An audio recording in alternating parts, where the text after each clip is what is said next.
આવતીકાલે ભાજપની પાર્લામેન્ટરી બોર્ડની બેઠક મળવા જઈ રહી છે। આજે નિરીક્ષકો ઉમેદવારો સેન્સ પ્રક્રિયામાં ભાગ લઈ રહ્યા છે, સેન્સ મેળવી રહ્યા છે। નિરીક્ષકો ઉમેદવારની સેન્સ લેવા માટે આજે પહોંચ્યા છે, ત્યારે કાલે ભાજપની જે પાર્લામેન્ટરી બોર્ડની બેઠક મળવાની છે તેમાં નામની ચર્ચા કરવામાં આવશે। જૂનાગઢ અને કડી બેઠક માટે સેન્સ પ્રક્રિયાનો ભાગ છે।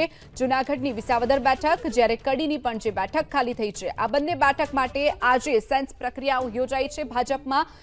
તો જે નામ છે તેની ઉપર પસંદગીનો કળશ આવતીકાલે ઢોળવામાં આવશે। આજે માત્ર સેન્સ લેવામાં આવશે। આજે નિરીક્ષકો ઉમેદવારો જે છે તેની સેન્સ લેવા માટે પહોંચ્યા છે। આજે કડી અને વિસાવદર બેઠક માટે સેન્સ પ્રક્રિયાનો પ્રારંભ થઈ ચૂક્યો છે। નિરીક્ષકો ઉમેદવારોની સેન્સ લેવા માટે કડી પહોંચ્યા છે।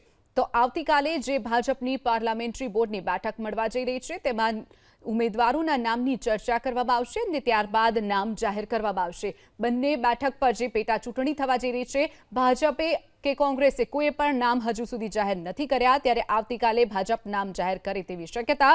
હર્ષદ રીબડિયા સેન્સ આપવા માટે પહોંચ્યા છે। નિરીક્ષકો ઉમેદવારોની સેન્સ લેવા માટે પહોંચ્યા છે, ત્યારે હર્ષદ રીબડિયા પણ સેન્સ આપવા માટે પહોંચ્યા છે।